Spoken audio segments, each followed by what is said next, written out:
Warahmatullahi wabarakatuh. Selamat pagi. Bagaimana kabarnya anak-anak?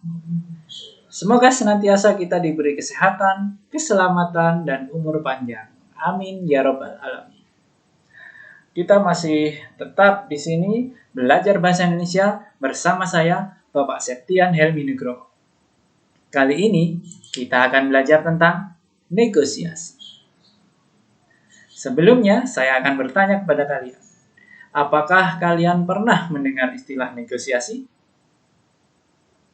Apakah kalian pernah melihat proses negosiasi? Dan apakah kalian pernah melakukan negosiasi? Benar. Negosiasi sering kita jumpai di kehidupan kita sehari-hari. Tapi, apakah kalian tahu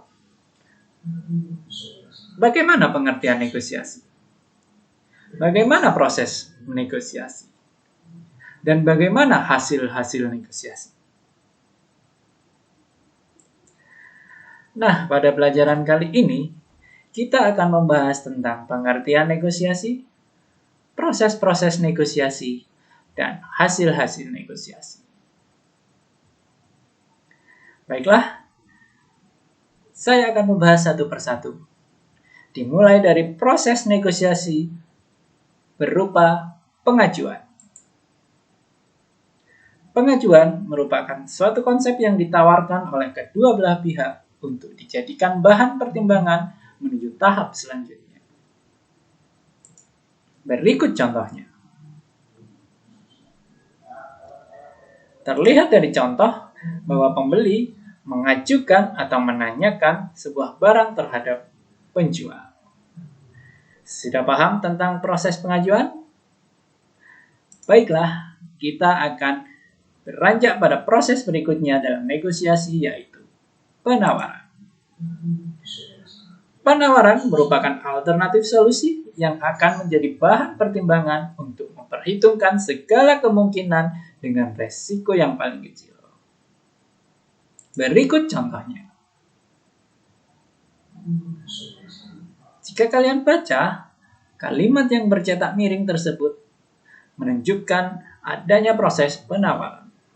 Dimulai dari pembeli yang menanyakan harga kepada penjual. Kemudian pembeli tersebut tidak sepakat dengan harga yang diajukan, oleh karena itu ia melakukan penawaran. Sudah paham tentang proses penawaran? Baiklah, kita akan lanjut ke proses berikutnya dari negosiasi, yaitu persetujuan.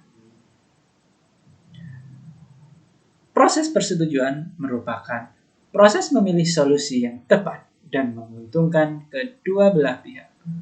Berikut contohnya. Terlihat bahwa penjual sebenarnya tidak sepakat dengan harga yang diajukan oleh pembeli.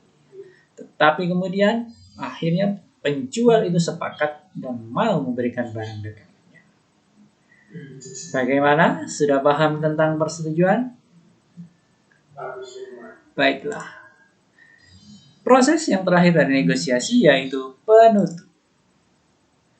Penutup merupakan simpulan pembicaraan yang bersifat final dan disepakati kedua belah pihak agar dijunjung tinggi konsekuensi-konsekuensi tertentu. Biasanya dalam penutup ini terdapat kesepakatan yang bersifat mengikat dan wajib ditaati serta dilaksanakan oleh kedua belah pihak yang sedang bernegosiasi. Apabila satu pihak melakukan pelanggaran, maka pihak yang merasa dilanggar akan menuntut kepada pihak yang melanggar tersebut. Berikut contohnya. Bagaimana? Sudah paham tentang proses penutup dalam negosiasi? Baiklah. Bisa kita simpulkan bahwa proses negosiasi dimulai dari pengajuan, penawaran, persetujuan, dan penutup. Apakah kalian sudah paham? Kalau begitu, mari kita masuk ke hasil-hasil negosiasi. Seperti yang kita ketahui bersama bahwa negosiasi pasti menghasilkan kesepakatan. Tapi kesepakatannya bisa berupa banyak hal. Di antaranya yaitu win-win, win-loss, loss-win, dan loss-loss. Mari kita bahas satu persatu. Win-win adalah proses negosiasi yang mengutamakan kepentingan kedua belah pihak untuk menghasilkan kesepakatan yang saling menguntungkan. Jadi, dalam proses negosiasi win-win ini, pihak pertama dan pihak kedua akan mendapatkan keuntungan. Kemudian ada negosiasi win-loss. Dalam negosiasi ini, pihak pertama akan mendapatkan keuntungan dan pihak kedua akan merasa dirugikan. Dalam artian, hanya ada satu pihak yang menang dalam negosiasi ini, yaitu pihak pertama. Berikutnya, hasil dari negosiasi yaitu loss-win.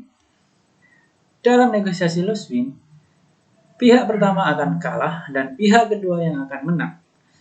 Jadi, dalam negosiasi ini, kita sebagai pihak pertama akan merasa dirugikan dan pihak kedua akan mendapatkan keuntungan.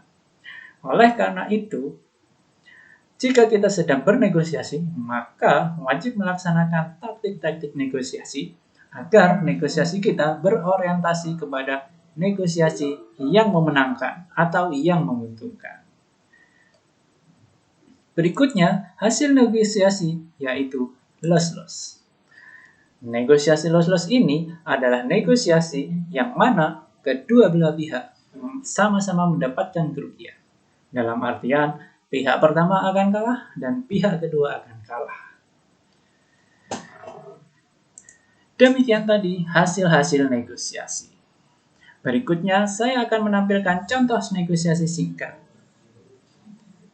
dengan tema pembeli dan penjual mangga. Silakan dibaca.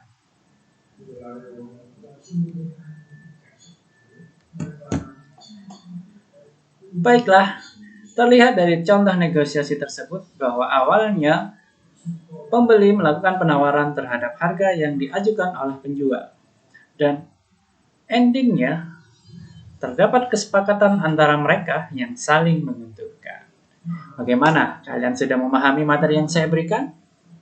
Kalau begitu, saatnya saya akan memberi tugas. Kalian bisa masuk ke Google Classroom. Di sana saya sudah memberikan materi tambahan dan juga tugas yang harus kalian kerjakan.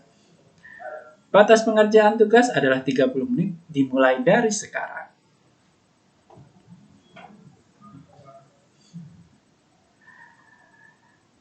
Baiklah anak-anak, kali ini kita belajar tentang negosiasi. Banyak hal yang sudah kita dapatkan di sini, termasuk salah satunya adalah pengertian negosiasi itu sendiri, proses-proses negosiasi, dan hasil-hasil negosiasi. Mari kita simpulkan bersama apa yang dimaksud dengan negosiasi. Ya, negosiasi adalah interaksi sosial di mana mempertemukan kedua belah pihak yang mereka mencari kesepakatan dan sifatnya saling menguntungkan. Kemudian negosiasi itu sendiri mempunyai proses-proses. Prosesnya adalah pengajuan, penawaran, persetujuan, dan penutup. Serta negosiasi itu akan menghasilkan kesepakatan. Kesepakatan-kesepakatannya dapat berupa win-win atau menang-menang, win-loss atau menang-kalah, loss-win atau kalah-menang, dan loss-loss atau kalah-kalah. Demikian tadi pembelajaran yang kita lalui. Semoga apa yang kalian dapatkan dapat bermanfaat di kehidupan kalian sehari-hari. Selanjutnya, terima kasih. Sampai jumpa pada pertemuan depan. Assalamualaikum warahmatullahi wabarakatuh. Selamat pagi.